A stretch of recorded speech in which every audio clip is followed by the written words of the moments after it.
नमस्कार मित्रों। समय 1 बजे का फिर हमने बदला, लेकिन आप 1 बजे से अब तक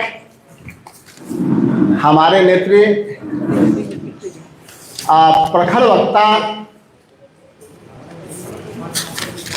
लोकतंत्र में जन की आवाज और बुलंद आवाज, सोशल मीडिया के राष्ट्रीय चेयरमैन और राष्ट्रीय प्रवक्ता हम लोगों की नेत्री श्री सुप्रिया श्रीनेते जी हैं, जो आपसे सीधा संवाद करेंगे और आपसे भी अनुरोध होगा कि विषय से संबंधित ही आपका सवाल हो। आखिर मैडम तो सभी सवाल लेती हैं, लेकिन आज का जो विषय हो उसे ही सवाल हो तो ज़्यादा अच्छा है।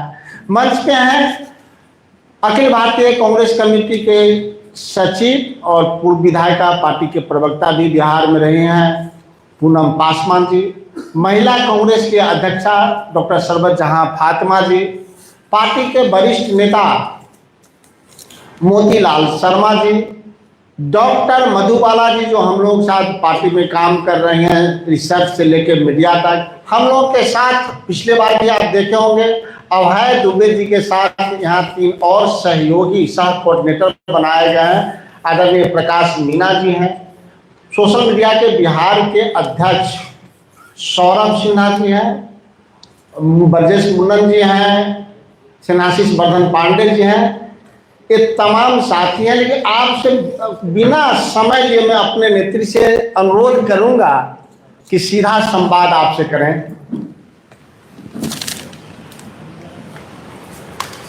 आप सबको मेरा सादर प्रणाम।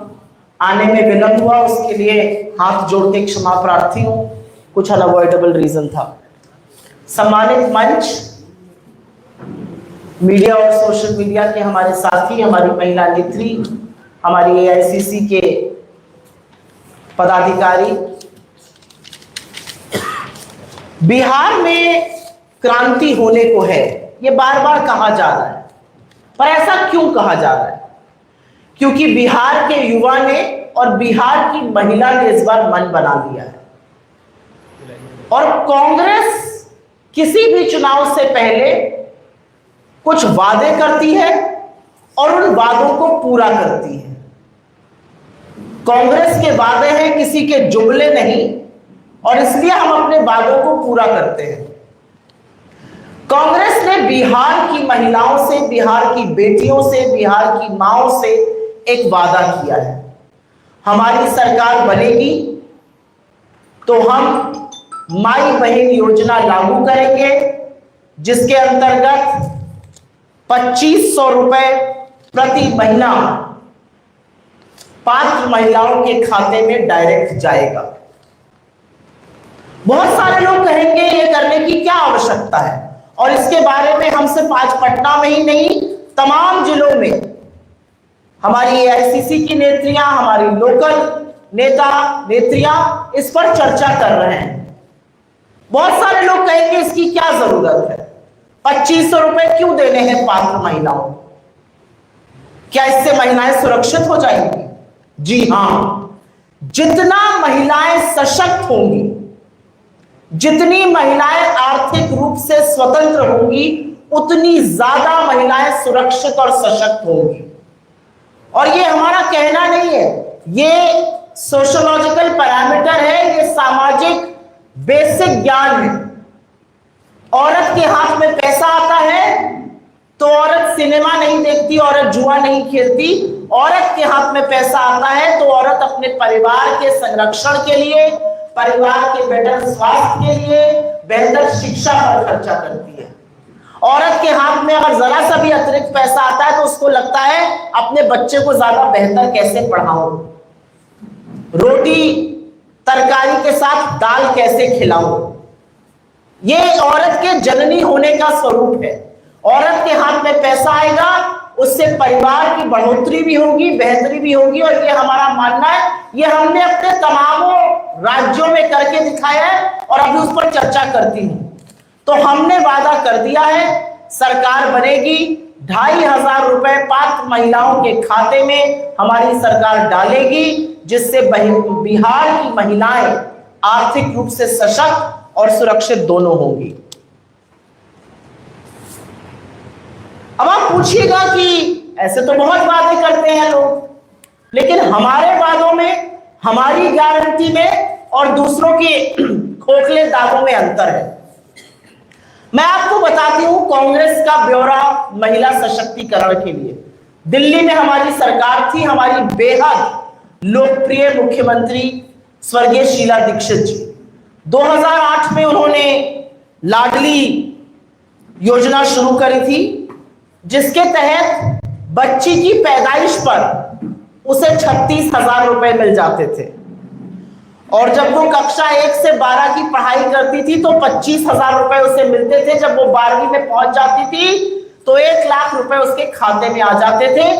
इससे उस बच्ची की शिक्षा, परिवारों को भी लगता था पढ़ाओ तो पैसा मिलेगा, और इसलिए दिल्ली का शिक्षा का स्तर बाकी जगहों से कहीं ऊंचा हुआ बच्चियों की शिक्षा के मामले में। हमारी कर्नाटका की सरकार बनी, हमने वादा किया था कि हम गृह लक्ष्मी योजना लाएंगे और गृह ज्योति योजना लाएंगे। कर्नाटका की हमारी सरकार 2,000 रुपए सीधा बैंक खातों में पात्र महिलाओं के डाल रही है, जिससे करीब करीब 1.5 करोड़ महिलाओं को और उससे ज्यादा परिवारों को फायदा मिल रहा है। हमने शक्ति योजना वहां लॉन्च करी, जिससे बस सेवा फ्री है। हमारी जो फ्री बिजली योजना है उससे भी महिलाओं को फायदा होता है, क्योंकि जितना महिलाएं बचा पाती हैं पैसा, उतना परिवार के समृद्धि में लगाती हैं। हमारी हिमाचल की सरकार 1,500 रुपए की प्यारी बहना सुख सम्मान योजना के तहत पात्र महिलाओं को देती है। हमारी तेलंगाना की सरकार महिलाओं के लिए फ्री बस सेवा, 500 का सिलेंडर और 200 यूनिट बिजली मुफ्त करती है, जिससे महिलाओं के हाथ में, महिलाओं के घरेलू बजट में कुछ पैसा बच सके। झारखंड की हमारी सरकार, हमारे घटक दल की सरकार, 2500 की आर्थिक सहायता हमने सरकार बनते ही देना शुरू किया। पहले मात्र 1,000 रुपए दिया जाता था। हमने चुनाव में वादा किया था हमारी सरकार बनेगी, हम 2500 रुपए देंगे। और ये कोई महिलाओं को देकर हम बहुत बड़के मनैया, बहुत बड़े आदमी नहीं बन रहे, ये उनका हक है, ये उन तक पहुंचना चाहिए। ये पात्र महिलाएं जीतों मेहनत करती हैं, घरों को चलाती हैं, समाज में एक बड़ी महत्वपूर्ण भूमिका निभाती हैं। हो सकता है वो रोज सवेरे 9 से 5 दफ्तर ना जाती हो, लेकिन वो जितनी मेहनत खेत खलिहानों, मजदूरी में, परिवार को पालने में, नागरिक बनाने में जुटी रहती है, उसके लिए बहुत छोटी सी चीज है, लेकिन ये करनी जरूरी है, क्योंकि महिला को सशक्त करने का डायरेक्ट सबसे अच्छा तरीका आर्थिक सशक्तिकरण है। बिहार में ये क्यों जरूरी है?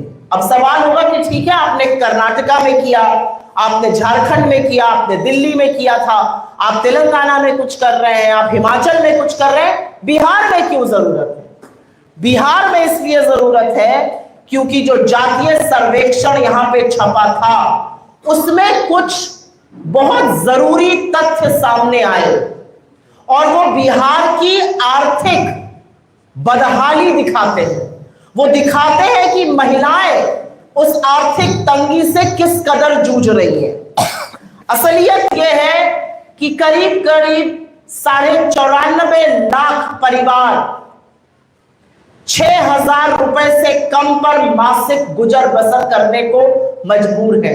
94.5 लाख परिवार मतलब 5 करोड़ से ज्यादा लोग महीने के 6,000 रुपए से कम कमा रहे हैं और उसी में किसी तरह से अपनी गुजर बसर कर पा रहे हैं। इसी आंकड़े में आगे एक और चौंकाने वाला तथ्य आया। 82 लाख ऐसे परिवार हैं जो 10,000 रुपए से महीने में कम कमा रहे हैं और उनकी आय मात्र 67 रुपए प्रतिदिन है। आज बिहार के पटना के एक अच्छे कैफे में कॉफी पीने चले जाइएगा तो 67 रुपए में शायद कॉफी भी नहीं आएगी। यह असलियत है। और परिवार भरण पोषण, खाना पीना, कपड़ा लत्ता, सब कुछ 67 रुपए रोज पे करने को मजबूर है। ये वो लोग हैं जो दो महीने के 10,000 कमाते हैं, जो महीने के 6,000 कमाते हैं, वो 40 रुपए पर अपने परिवार की गुजर बसर करने को मजबूर है। और इसीलिए हमें लगा कि महिलाओं की थोड़ी सहायता जरूरी है। इसलिए जरूरी है क्योंकि महिलाओं पर दोहरा मार पड़ रही है। महिलाओं पर दोहरी मार यह है कि घर के पुरुषों के पास, घर के बेटों के पास, जिनको एक वक्त की रोटी कम काट के पाला कि नौकरी लग जाएगी बाबू की, उनकी नौकरी नहीं लगी, वो बेरोजगार है। और महिलाओं पर दोहरी मार इस बात की है कि महंगाई कमर तोड़ रही है और सबसे ज्यादा महंगाई का प्रभाव जो है वो महिलाओं पर होता है। पेट्रोल डीजल 100 सेंचुरी लगा दी, गैस का सिलेंडर 400-500 पे हमारे राज्यों में मिल रहा था, उसको 1200 पर पहुंचा दिया। असलियत यह है 90 रुपए की दाल बिक रही है। इसका असर कभी आप लोगों ने सोचा? और यहां पे इतने सारे पुरुष बैठे हैं, कुछ महिलाएं, सबसे ज्यादा असर महिला पर पड़ता है। अगर एक 4 कटोरी दाल बनेगी और मां के लिए दाल कम पड़ जाएगी तो वो दाल नहीं खाएगी। वो दाल अपने बच्चों को, अपने पति को, बाकी घर के लोगों को खिला देगी, लेकिन वो दाल नहीं खाएगी। और इसलिए यह सहायता बिहार में होनी जरूरी है। अब बीजेपी वालों ने भी कुछ वादे किए थे, उनके वादे भी आपको गिना देती हूं, क्योंकि देखिए जुमले और वादों में एक वस्तुतः अंतर होता है। वादे जब किए जाते हैं तो हर कीमत पर पूरे किए जाते हैं। जब वादे किए जाते हैं तो गारंटी की तरह निभाए जाते हैं। जब जुमले फेंके जाते हैं तो जुमले यहां फेंके वहां भाग जाओ, जुमले वहां फेंके कहीं और भाग जाओ। दिल्ली का चुनाव हुआ, 1 नहीं 2 नहीं, ट्रिपल इंजन की सरकार बन गई। वादा किया गया था दिल्ली की महिलाओं को 2500 रुपए महीना दिया जाएगा। एक फूटी कौड़ी दिल्ली की महिलाओं को अभी नहीं मिल रही है। बाकी और क्या क्या वादे किए गए थे और वो कैसे सब यमुना जी में बहा दिए गए, वो अलग बात है, उस पर बात किसी और दिन चर्चा करेंगे। लेकिन 2500 रुपए महीने का जो वादा था दिल्ली में, जो जुमला था, वो जुमला ही रह गया। महाराष्ट्र में वादा किया था लाड़की बहना के अंतर्गत 1500 से बढ़ाकर 2100 कर देंगे। आपको पता है 9 करोड़ महिलाओं को वो 1500 मिलने भी बंद कर दिए। जैसे ही दोबारा से सरकार बनी, कटनी छटनी कर 9 करोड़ महिलाओं को उस लाड़की बहना से ही निकाल दिया। बीजेपी का एक और जुमला था, और मुझे याद है मध्य प्रदेश में 1250 रुपए से लाड़की बहना बनाकर 3000 रुपए करेंगे। शिवराज जी ने वादा किया था, शिवराज जी को वहां से हटा दिया गया और उन्होंने भी कुछ नहीं कहा। 3000 रुपए तो भूल जाइए, फूटी कौड़ी नहीं मिल रही है। जिनको 1250 मिलते थे उनको भी पैसा नहीं मिल रहा है। ऐसा ही एक वादा जेडीयू ने, घटक दल ने यहां पर किया था। 94 लाख गरीब परिवारों को 2 लाख रुपए मिलने थे। वो उन 15 लाख की तरह है जो आज भी आपके अकाउंट में आ रहे हैं। वो उन 2 करोड़ रोजगारों की तरह है जो आज भी बन रहे हैं 11 साल बाद। तो जुमले फेंकना और वादा निभाने में बहुत अंतर है। हम फिर से अपनी जो गारंटी है, जो स्कीम है, हम फिर से इसलिए दोहराएंगे क्योंकि महिलाओं के सशक्तिकरण के लिए, और ये मैं फिर से कहूंगी, महिला के हाथ में जब भी पैसा आता है, परिवार ज्यादा शिक्षित, ज्यादा समृद्ध, ज्यादा सुरक्षित और ज्यादा स्वस्थ बनता है। और इसलिए जब बिहार की पात्र महिलाओं के हाथ में 2500 रुपए आएगा, उसका एक वर्चुअस साइकिल ऑफ इकोनॉमी जो कही जाती है, वो हम जरूर देखेंगे। और ये हमारी प्रतिबद्धता है, ये बिहार से हमारा वादा है, और हर बार की तरह हम ये वादा पूरा करेंगे। आपके सवालों का स्वागत है। अगर सवाल सो मोटो पे रहे तो अनुग्रह कराऊंगी। मैं सारे सवाल लूंगी, एक एक करके। सुनील राज्य है तेलंगाना से। महिलाओं को पैसा देना पड़ेगा 2500। पात्र महिलाओं को मैं बार बार कह रही हूं, बिहार में की जनसंख्या करीब 14 करोड़ है, उसमें से आधी महिलाएं हैं। कुछ 40 रुपए या 67 रुपए के परिवारों से नहीं आती है। पात्र महिलाओं को ये के ऊपर ये योजना लागू होगी, उसका भी एक बड़ा वर्ग है। ये सम्मान राशि के तौर पे आप लोग दे रही हैं, सम्मान एक बिहार की महिला मांग रही है, ऐश्वर्या राय है, वो न्याय मांग रही है, क्या उसको भी न्याय दिलाएंगी? क्या वैसी महिलाओं को भी कांग्रेस और सुप्रिया से न्याय दिलवाएंगी? निजी जीवन पर राजनीतिक मंच से मैं कोई टिप्पणी नहीं करना चाहती हूं। इसलिए नहीं करना चाहती हूं क्योंकि अगर मैं एक बेटी की बात करूंगी तो मुझे फिर और भी बहुत सारी बेटियों की बात करनी पड़ जाएगी, और उसमें जदयू से लेके भाजपा भी कटघरे पे खड़ी हो जाएगी। अगर मैं एक महिला के हक की बात करूंगी तो फिर यहाँ के मुख्यमंत्री से प्रधानमंत्री की भी धज्जियां खोलनी पड़ेगी। तो मेरा मुंह मत खुलवाइए। मुझे ऐसा लगता है कुछ चीजें निजी पारिवारिक इशू होते हैं, उस पर मैं राजनीति नहीं करना चाहती हूं। हमारी बिहार के नेत्रियां और नेता स्वतंत्र हैं, वो इस पर आपसे चर्चा भी कर चुके हैं। मैं बिहार आकर किसी के निजी जीवन पर टिप्पणी करूं, मुझे लगता है ये राजनीतिक मर्यादा नहीं है। सुप्रिया जी, अलायंस पार्टी ने, आपकी आरजेडी ने पहले इस योजना को लाने की घोषणा की और अब आप लोग ला रहे हैं।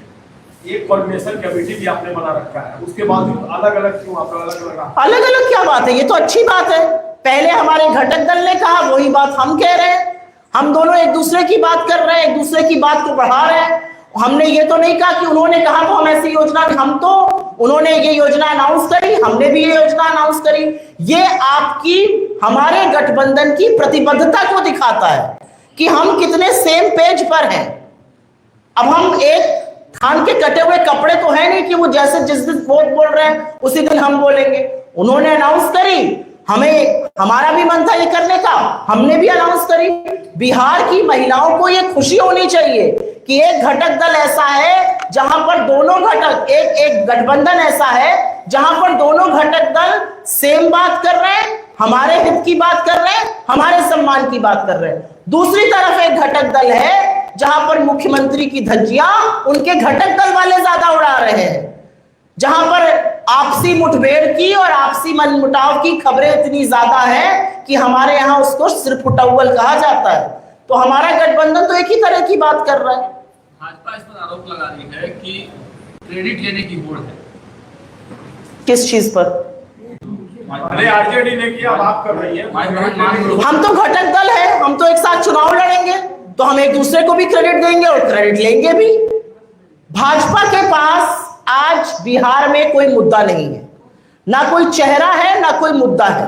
और असलियत यह है कि भाजपा जिस तरह की राजनीति और जिस तरह से नीचे से जमीन काट रही है मुख्यमंत्री जी की, वो भी जानते हैं, और आप जैसे प्रबुद्ध पत्रकार वो मुझसे ज्यादा जानते हैं।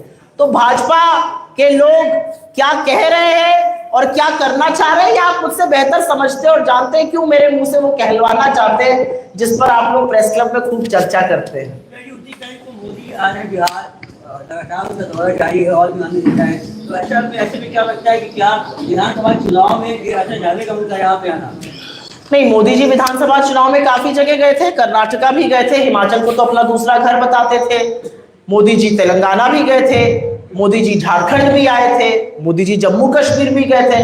तो ज्यादा इफेक्ट तो नहीं लगा। मुझे ऐसा लगता है कि जिस परिस्थिति से इस समय यह देश गुजर रहा है, बिहार प्राथमिकता है, हम सबकी प्राथमिकता है। बिहार तो तर्पण और अर्पण की भूमि है।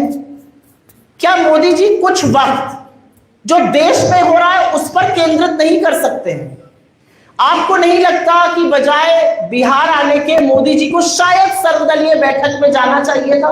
मैं तो कहती हूं चलिए आप बिहार आए, आपने यहां पर हंसी ठिठोली करी, सब कुछ हुआ, आप वापस पहुंच गए शाम को और आप सर्वदलीय बैठक में नहीं आए, आप दूसरी सर्वदलीय बैठक में नहीं आए, आप दिल्ली में थे, आप पार्लियामेंट का स्पेशल सत्र नहीं बुला रहे। एक जगह का प्रेसिडेंट बार बार कहता है मैंने सीज फायर कराया, ट्रेड की धमकी दी, मोदी जी कुछ नहीं बोलते। मोदी जी बिहार आ रहे हैं, मोदी जी के पास बॉलीवुड के चमकते हुए सितारों के साथ एक फंक्शन अटेंड करने का टाइम है। मोदी जी केरल के एक प्रचार में गए, मोदी जी आंध्रा के मंच पर बैठकर टॉफी से हंसी ठिठोली कर रहे हैं, मोदी जी राजस्थान जा रहे हैं, मोदी जी गुजरात जाके रोड शो और रैली कर रहे हैं, मानो इस देश में कुछ हुआ ही नहीं हो। और उनके लोग वीरांगनाओं के जज्बे और जोश पर सवाल उठा रहे हैं। इस देश के 28 निर्दोष लोगों की जिन 3 आतंकवादियों ने निर्मम हत्या करी, वो आज भी फरार हैं।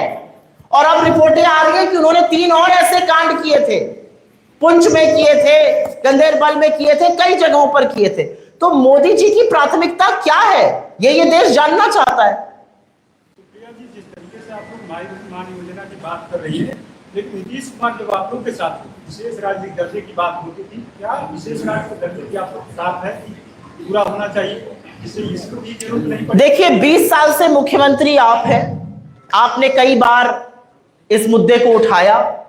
बीजेपी 11 साल से केंद्र में सत्ता पे है। अगर विशेष दर्जे की मांग पूरी नहीं हुई है तो ये आप किसका फेलियर, किसकी विफलता बताइएगा? ये बीजेपी की और जदयू की विफलता है। और इसलिए विफलता है क्योंकि आपके डीएनए पर सवाल उठाने वाले के साथ चलिए आप खड़े हैं, वो आपकी आउटलुक है, वो आपकी राजनीति है। लेकिन बिहार के लिए तो स्पेशल पैकेज मांग लेते, बिहार के लिए तो विशेष दर्जा मांग लेते। आज असलियत यह है कि नरेंद्र मोदी को इस देश ने 240 पर लाकर खड़ा कर दिया। वो दो बैसाखियों के सहारे हैं, एक उनकी बैसाखी नीतीश जी है और दूसरी चंद्रबाबू नायडू है। अगर नीतीश जी चाहते तो बिहार के लिए बहुत कुछ कर सकते थे। मोदी जी का सर्वाइवल उनके घटक दल पर है, लेकिन आपको विशेष राज्य का दर्जा नहीं मिला। तो सवाल तो उनसे पूछे जाएंगे जो सत्ता में हैं, सत्ताधारियों के साथ हैं और 1-2 साल से नहीं 2 दशकों से 20 साल से मुख्यमंत्री हैं। बिहार को अगर दर्जा नहीं मिला तो ये किसका फेलियर है? बिहार के लोग अगर पलायन कर रहे हैं, बिहार में अगर युवाओं के लिए नौकरी नहीं है, बिहार में अगर यह स्थिति है कि करीब 5 करोड़ लोग 40 रुपए रोज पर गुजर बसर कर रहे हैं, ये किसकी विफलता मानी जाएगी? इस पर कौन जवाब देगा? आप विपक्ष से सवाल पूछिए, आप हमको कटघरे में खड़ा करिए, लेकिन एक वक्त तो इस देश में, इस प्रदेश में ऐसा आएगा जहां पर आप अपने मुख्यमंत्री से, उनके घटक दल से, प्रधानमंत्री से, जो लगातार बिहार के दौरे करेंगे, उनसे पूछना भी बनता है। एक सवाल यह भी है कि प्रधानमंत्री नरेंद्र मोदी ने अभी थोड़ी देर पहले कहा है कि कैमरे पर ऑपरेशन सिंदूर किया गया कि विपक्ष सबूत ना मांग सके, तो इतना डरते हैं मोदी जी आप लोग? अब मुझे नहीं पता मोदी जी डरते हैं कि नहीं हम लोगों से, लेकिन मोदी जी की कुछ मामलों पर चुप्पी इस देश के लिए थोड़ी घातक है। देखिए, इस देश ने ऐसी भी नेत्री देखी है, इंदिरा जी जैसी, जिन्होंने पाकिस्तान के 2 टुकड़े तब किए थे जब अमेरिका कहता था मैं 7वां बेड़ा भेजूंगा। उन्होंने कहा 7वां नहीं 70वां भेज दो, अपने देश हित के लिए मैं पाकिस्तान के 2 टुकड़े करूंगी। हमारे सेना के शौर्य और पराक्रम को एक प्रबल नेतृत्व मिला, उन्होंने पाकिस्तान के 2 टुकड़े किए। उनको लगा कुछ ही लोग जो हैं बैंक पे कब्जा करके बैठे हैं, उन्होंने बैंकों का राष्ट्रीयकरण कर दिया। आज कोई कर सकता है ये? हमारी सेना आक्रामक थी, हमारी सेना पाकिस्तान को अगर थोड़ी सी डील मिल जाती तो पूरे विश्व के नक्शे से उगाड़ देती। हमने सीज फायर किया और सीज फायर का अनाउंसमेंट अमेरिका से आ रहा है और पिछले 11 दिन में 9 बार अमेरिकी राष्ट्रपति ये कह चुका है सीज फायर का श्रेय मेरा है, मैंने ट्रेड की धमकी दी, मैं कश्मीर में मध्यस्थता करूंगा। किसी न्यूट्रल जगह पर पाकिस्तान और हिंदुस्तान के प्रधानमंत्री मिलेंगे। जिस कंगले पाकिस्तान का नाम हमारे साथ नहीं लिया जाता था, आज हमको समकक्ष लाके खड़ा कर रहे हैं। ये नरेंद्र मोदी जी का, उनकी कूटनीति का, उनकी सरकार का फेलियर है कि वो कुछ नहीं बोल पा रहे हैं। आज नरेंद्र मोदी जी को फोन उठाकर बोलना चाहिए। ये मेरी संप्रभुता पर सवाल खड़े करता है। अगर वो झूठ बोल रहे हैं तो कहें मोदी जी, आए देश को संबोधित करें। नरेंद्र मोदी जी 8 बजे देश को संबोधित करने आ रहे थे, पौन घंटे पहले सुबह के 6 बजे अमेरिकी राष्ट्रपति ने बयान दे दिया टीवी पर, मैंने सीज फायर कराया। कैसे ऐसे हो गया? हमारे देश की संप्रभुता पर कोई ललकार रहा है और इस देश का प्रधानमंत्री बिल्कुल उस पर चुप है, उस पर कोई बातें नहीं कर रहे हैं। मोदी जी का प्रचार नहीं थम रहा है, उनका लाइट कैमरा एक्शन चालू है, उनका रोड शो चालू है, उनकी रैली चालू है, वो कुछ नहीं थम रहा है। तो ये किसका विफलता है? कौन सवाल पूछेगा? कांग्रेस का सीज फायर के खिलाफ है क्या? कांग्रेस जब चाहती थी? कांग्रेस का यह मानना है कि चुनी हुई सरकार जो भी निर्णय लेगी हम उस निर्णय के साथ खड़े हैं। हमने लगातार ये कहा सरकार जो भी एक्शन लेगी पाकिस्तान के खिलाफ हम उसके साथ खड़े हैं। हम पूरी तरह से साथ खड़े थे, पूरा देश साथ खड़ा था, जज्बा था देश का, कुछ और कर गुजरना था। हम ये कह रहे हैं अमेरिका हमारा सीज फायर अनाउंस करे, ये नाकाबिले बर्दाश्त है। मुझे लगता है इससे आपका भी उतना ही खून खौला होगा जितना हमारा खौला। अमेरिका कौन होता है हमारी पंचायत करने वाला? अमेरिका की क्या हैसियत की बोले कि सीज फायर करा दिया? अगर अमेरिकी 28 नागरिक मारे गए होते तो क्या डोनाल्ड ट्रंप सीज फायर कराते? सवाल इस बात का है। नीतीश कुमार 500 रुपए महिलाओं को नहीं दे पाए 20 साल में, 2500 रुपए आप लोग कैसे दे पाएंगे? कहां से? क्योंकि नीतीश कुमार जी की नियत नहीं थी पैसा देने की। नीतीश कुमार जी की नियत इसलिए नहीं थी क्योंकि उनको लगा कि वो बिहार को बातों की जलेबी में उलझाए रहेंगे, और वही उन्होंने किया। अगर आपकी नियत होती है तो इंटरनल एक्रूअल से, बजट से आप वो पैसा निकाल सकते हैं, और ये कोई खैरात नहीं है। आपके हाथ में ज्यादा पैसा आएगा, आप उस पैसे को खर्च करिएगा। आप साबुन, तेल, कंघी, अनाज यही खरीदिएगा। जितना आप खरीदिएगा कंपनियां उतना बनाएंगी, जितना कंपनियां बनाएंगी उतना ज्यादा निवेश करना पड़ेगा, जितना ज्यादा निवेश करना पड़ेगा उतने ज्यादा लोगों को रोजगार मिलेगा, जितने ज्यादा लोगों को रोजगार मिलेगा उनके हाथ में उतना ज्यादा पैसा आएगा। इसको वर्चुअस साइकिल ऑफ इकोनॉमी कहा गया है। नीतीश कुमार जी की नियत नहीं थी, इसलिए वो नहीं कर पाए। 20 साल में मुझे सिर्फ एक बात बता दीजिए और मैं चली जाऊंगी यहां से। नीतीश कुमार जी ने 20 साल में एक क्रांतिकारी निर्णय बिहार के लिए अगर लिया हो और उससे बिहार का चेहरा बदल गया हो तो उसकी जरूर चर्चा करनी चाहिए। बहुत धन्यवाद आप लोगों का।